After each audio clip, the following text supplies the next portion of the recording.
अस्सलामु अलैकुम सामीन। 22 मुहर्रम हराम और 10 अगस्त है। ख़बर का उन्वान है मेवात में इनकाउंटर, एक मुलजिम ज़ख्मी, 2 गिरफ्तार। ये हमारी रिपोर्ट मुकम्मल तौर पर पुलिस रिपोर्ट पर मबनी है।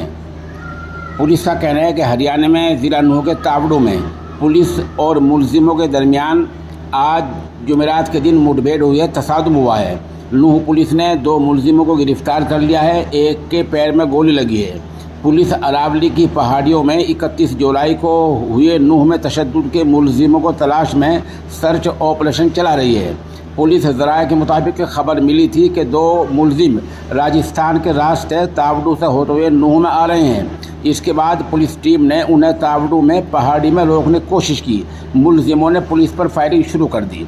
गिरफ्तार मुलजिमों के नाम गावलका के रहने वाले मुनफैत और सैकुल हैं। दोनों के पास से नाजायज़ कट्टा, कारतूस और बाइक बरामद हुई है। पुलिस के तर्जुमान कृष्ण कुमार ने सहाफ़ियों को बताया कि दोनों तरफ से 4 से 5 राउंड फायरिंग हुए हैं। बहरहाल इनकाउंटर ये तकरीबन 1 घंटा चला है। एक मुलजिम ज़ख्मी हुआ है और जैसा हमने बताया कि 2 गिरफ्तार हो गए हैं, ऐसा बयान पुलिस ने दिया है।